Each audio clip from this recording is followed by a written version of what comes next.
Okay seriously Dhiru भाई अंबानी भी अपनी लड़की का ऐसे वेलकम नहीं करता होगा। ये लड़के का स्वागत हो रहा है कि अनिल कपूर की बेटी की शादी का फंक्शन है या करीना कपूर की शादी का फंक्शन हो रहा है यहाँ पे, मुझे तो समझ में ही नहीं आ रहा। पर फिल्म में एक ऐसा सीन दिखाया भी जाता है in which Jaya Bachchan realizes and starts to take a stand for herself after 30 years. मतलब आंटी 30 साल हो चुके हैं, वैसे ये सब इतना लेट था पर चलो ठीक है, I am proud of her. अरे भोसड़ी के, जाना कहाँ है तुझे? पूरी लंदन में पागलों की तरह भगता फिर रहा है हैं? टैक्सी ले ले। 15 या 18 साल से तू अपने भाई से नहीं मिला। तुझे उसका नाम पता है लेकिन तुझे उसका फ़ोन नंबर नहीं पता, ना तुझे उसकी ईमेल आईडी पता है। जब मैं 10 साल की उम्र का था तो मुझे अपने मॉम डैड का नंबर अच्छे से याद था और घर के लैंडलाइन का नंबर भी अच्छे से याद था, भले ही मेरे पास खुद का फ़ोन नहीं था। तू पीसीओ से फ़ोन कर लेता, खुद के फ़ोन से कॉल कर लेता, पापा के फ़ोन से कॉल कर लेता या घर के लैंडलाइन से फ़ोन कर लेता, इंटरनेशनल कॉल मिला देता। कैसे हो, कहाँ पे हो भैया, कैसे हो, सब ठीक है ना, भाभी कैसी हैं? इसने 10 साल में कभी फ़ोन नहीं करा। इसको अचानक से याद है अच्छा मेरा एक भाई भी है, तो चलो उसको फिर ढूंढने निकल पड़ते हैं। लेकिन दिमाग थोड़ी लगाना होता है बॉलीवुड की फिल्मों में, इमोशनल होकर कुछ भी जुतिया पर परोस दो ऑडियंस को।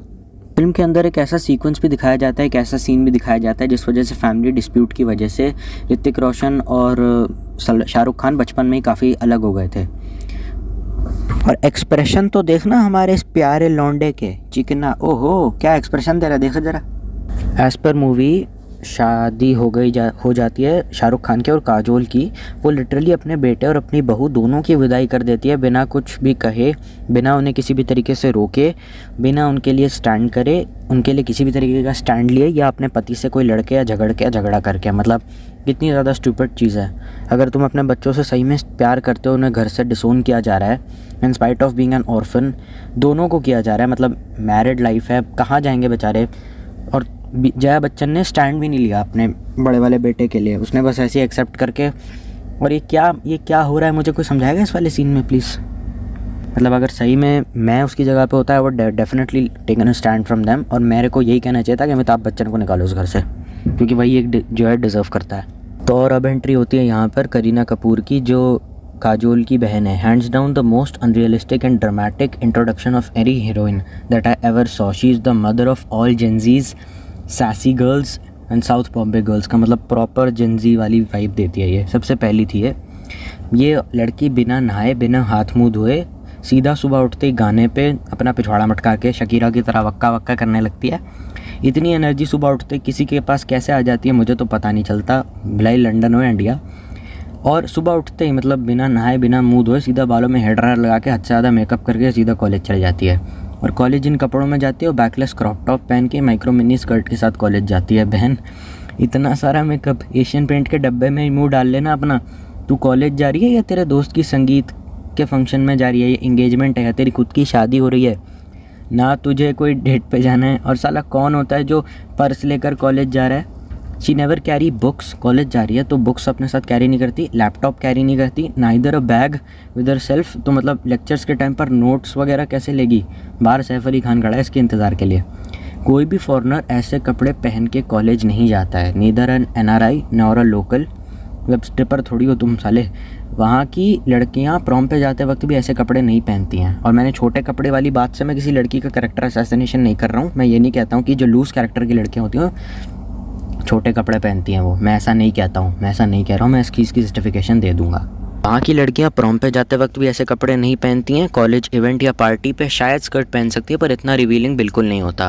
मतलब तुम लिटरली कॉलेज जा रहे हो भाई, ये बिल्कुल ऐसा है कोई लड़की बोले क्या मैं किसी के फ्यूनरल पे बिकिनी पहन सकती हूँ?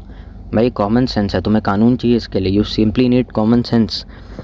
कि तुम्हारे कॉलेज है भाई, फॉर्मल वेयर में ही घूमोगे। और no one rides a sports car within the campus of a college. Seriously मतलब जस्ट बिकॉज ऑफ फॉरेन है इसका ये मतलब नहीं है कि वहाँ पे सब लोग अमीर के चौधे होंगे। वहाँ पे लड़के भले ही कितने अमीर हो पार्ट टाइम जॉब्स करते हैं वहाँ पे, जो अगेन इस फिल्म में नहीं दिखाया गया। No one rides a sports car जैसे तो मैंने बताया, ये लोग साइकिल पे, स्केटबोर्ड पे, हीलीज पर वहाँ पे ट्रैवल करते हैं। और ओला उबर करके वो सब कॉलेज जाते हैं, हम इंडियन स्टूडेंट्स की तरह ही। वहाँ ऐसा कुछ इतना खास नहीं मिलेगा तुम्हें देखने के लिए। अगर ऐसे लड़की कपड़े सिर्फ तब पहनती है जब वो अपने बॉयफ्रेंड के साथ डेट पर जा रही हो, या फिर किसी बीच वाली या गर्मी वाले इलाके में जा रही हो, या फिर किसी ऐसी जगह पे जा रही हो जहाँ बहुत गर्मी हो। मतलब कोई बीच, मतलब कोई ऐसा कॉन्टिनेंट जैसे अफ्रीका हो गया, मतलब वहाँ तो कोई बीच पता नहीं है या नहीं, या फिर वो ऐसा तब ऐसे लड़कियाँ ऐसे कपड़े तब पहनती हैं जब उनको अपने शरीर की सुविधा के हिसाब से ज़्यादा गर्मी लग रही है और उन्हें कम कपड़े पहनना हो। ठीक है, तो ये बार बार हमें बताया गया है कि जैसे फ़ॉरेन है ना, तो फ़ॉरेन जाकर सारी लड़कियाँ ऑलमोस्ट नंगी घूमती हैं, सारी NRI ऐसी होती हैं। ऐसा कुछ भी नहीं है। कम कपड़ों से लूज़ कैरेक्टर को जस्टिफाई इस सीन से किया जाता है कि मतलब वहाँ तो लड़कियाँ मतलब कपड़े ही नहीं पहनती होंगी, वो तो नंगी घूमती होंगी। कि भाई फ़ॉरेन है ना, वहाँ ठंडी गर्मी थोड़ी होती है। पूरी पिक्चर में यू कैन क्लियरली सी कि जो शाहरुख खान है वो पूरे कपड़े पहन के घूम रहा है, काजोल साड़ी पहन के घूम रही है, जितनी भी औरतें इस पूरी फिल्म में हैं हर कोई साड़ी पहन के घूम रहा है। पूरा दिन कोई साड़ी कैसे पहन सकता है? तुम हालत ख़राब हो जाती है बेटा। साड़ी कोई पूरा दिन नहीं पहन सकता। घर में अगर कोई पूरे दिन साड़ी भी पहनता है तो इतनी हैवी साड़ी नहीं पहनता। मतलब उनको मनीष मल्होत्रा की भारी भरकम साड़ियाँ पकड़ा दी गई हैं और पूरे दिन वो साड़ी पहन के घूम रही हैं। मेरे को आज तक कोई ऐसी लड़की दिखा दो जो पूरा दिन साड़ी पहनती हो। गाँव खेड़े के इलाके में लड़कियाँ पूरा दिन साड़ी पहन सकती हैं, पर वो काफ़ी ज़्यादा अलग तरीके की होती है। करीना कपूर काफ़ी ज़्यादा बोल्ड है इस फिल्म के अंदर, काफ़ी बोल्ड कपड़े पहनती है और काफ़ी ज़्यादा बिंदास एटीट्यूड लेके घूमती है कि मैं किसी से डरती नहीं हूँ, ये वो। तो फेमिनिज़म का इन लोगों ने कैसे मजाक बनाया हुआ है इस फिल्म के ज़रिए हम जानने की कोशिश करेंगे। बोल्ड कपड़े पहनती है, एक्सेंट के साथ बात करती है, बिंदास है, मुझे सबसे कोई दिक्कत नहीं है, मैं पहले ही बता चुका हूँ। एक्सेंट वाले अंग्रेज़ी में बात करती है, जो ज़ाहिर सी बात है उसका खुद का नहीं है। और जैसे ही कोई सैड सीन आता है, मतलब जो अभी तक लड़की हाफ स्लीव्स या बैकलेस में घूम रही थी, अचानक से सलवार कमीज़ या एथनिक वेयर में ही होना होता है, क्योंकि and the most stupid part of the film is कि जया बच्चन के सारे सीन्स इस फिल्म में इमोशनल है, तो उसने पूरी मूवी बस साड़ी में ही की है। मतलब मूड के हिसाब से साड़ी बदलती रहती है। जिन लोगों को अच्छी तरीके से मालूम है कोई भी औरत पूरा दिन साड़ी में निकाल नहीं सकती। और सबसे ज़्यादा दिक्कत बात क्या है कि साड़ी वाले जितने भी सीन्स हैं उनमें दिक्कत क्या है कि जो साड़ी है बहुत हैवी साड़ी है।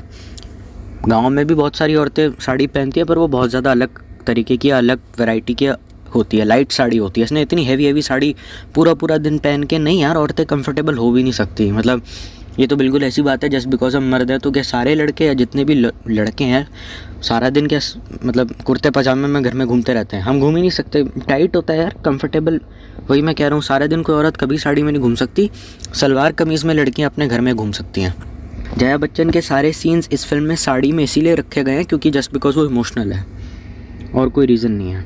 ये बात भी हमारे दिमाग में रखाई गई है कि फ़ॉरेन है तो मतलब वहाँ तो मतलब छोटे कपड़े पहन के ही होंगे। लिटरली वंदे मातरम बैकग्राउंड में बज रहा है और वहाँ पे फ़ॉरेन लड़की हैं जो फ़ॉरेन के कपड़े पहन के, मतलब इंडियन कपड़े तो है नहीं है, जो एकदम मिनी स्कर्ट्स में पहनकर ट्राई कलर की और वंदे मातरम पे नाच रही हैं। ये तो मतलब कितनी घटिया बात है कि हमें बताने की कोशिश की गई है कि जस्ट बिकॉज कोई लड़की फ़ॉरेन चले जाती है मतलब वो हमेशा छोटे कपड़े पहनती है, वो जस्ट बिकॉज वो फ़ॉरेन है। इसका ये बिल्कुल मतलब नहीं है कि वहाँ पे लड़कियाँ सैसी गर्ल बन के जेन जी साउथ दिल्ली टाइप बन के घूमती हैं। It's common sense. ये बिल्कुल ऐसा है कि कोई लड़की बोले कि क्या मैं किसी के फ्यूनरल पे बिकनी नहीं पहन सकती? तुम्हें अच्छी तरीके से मालूम है कितनी फालतू स्टूपिड बात है ये। एंड काजोल, वाह क्या बात है, हाँ बेहतरीन लॉजिक दिया है ना करीना आंटी ने कि पीजी में रह ले, फ्लैट में रह ले, होटल में चेक इन कर ले, क्या दिक्कत है? तुम्हारे करीना के दोस्त के भाई को क्यों रुकाना है?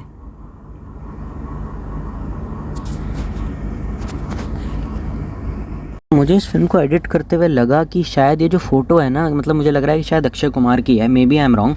पर अगर ये अक्षय कुमार है तो मतलब ये कितने ज़्यादा हिपोक्रेट हो सकते हैं कि अक्षय कुमार जो उस टाइम पे सिर्फ 20 साल का था, अपने लेट 20s में था, उसे मेकअप की मदद से 70 साल का आदमी का लुक दे सकते हैं ये लोग। बट 10 साल के बाद भी SRK और उसकी वाइफ और उसकी मेड, मतलब जो भी थे, खाला वगैरह जितने भी लोग थे, सब बिल्कुल वैसे के वैसे ही दिखते हैं। मतलब हाउ मतलब stupid and nonsensical is that, I never understand कि मतलब एक बंदे की फ़ोटो कैप्चर करने के लिए जो 30 साल का था उस टाइम पर, तुमने उसको इतना बुढ़ा दिखा दिया प्रोस्थेटिक्स मेकअप यूज़ करके, लेकिन बाकी किसी कैरेक्टर पे तुमने ऐसा कुछ नहीं किया। तो आई मीन तुम खुद ही सोच सकते हो कितनी मेहनत लगी होगी इस फिल्म को बनाने में।